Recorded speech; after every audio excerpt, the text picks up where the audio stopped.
Réplica, grupo autor da proposición, señora Adán. Sí, gracias, presidente. Señor Fariñas, tive verdadeiras dificultades e prométolle que estiven atenta á súa exposición para entender o que quería decir.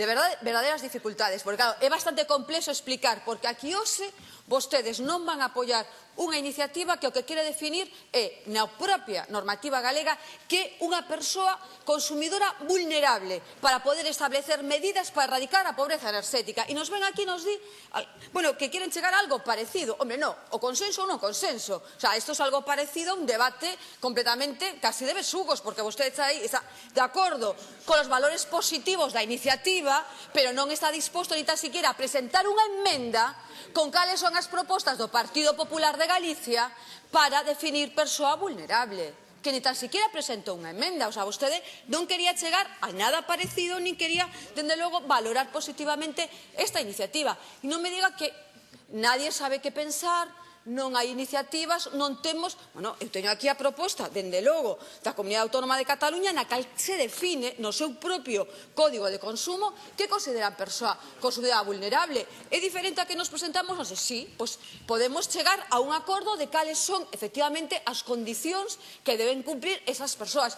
Nos rejeitamos, dende logo, que sexa o que dixe o señor Feijóo, que sexa un ticket que vaya a bonificar as persoas que cobran menos de 532 euros, porque eso non son as persoas en unha situación de vulnerabilidade enerxética, son as persoas absolutamente na pobreza, nas cales se debería dar vergoña decir que vayan a ter ese ticket enerxético. Debería comprometerse a que non sufran cortes de enerxía.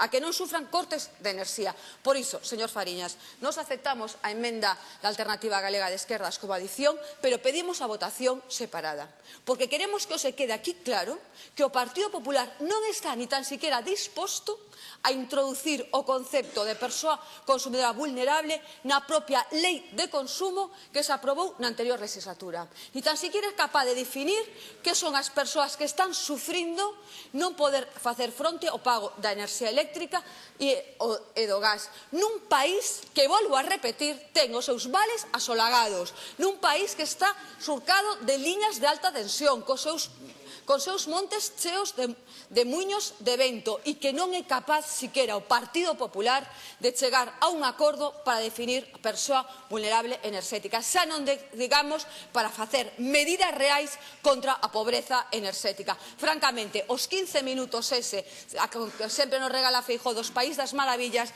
despois, día a día, hora a hora, e as súas votacións confirmas que non fan nada por este país, ni teñen, citando a vostede, ganas de chegar a algo parecido a un consenso coas alternativas e coas propostas que trae a oposición. Nada máis. Gracias, señora Adán. Siguiente proposición é do Grupo Parlamentario dos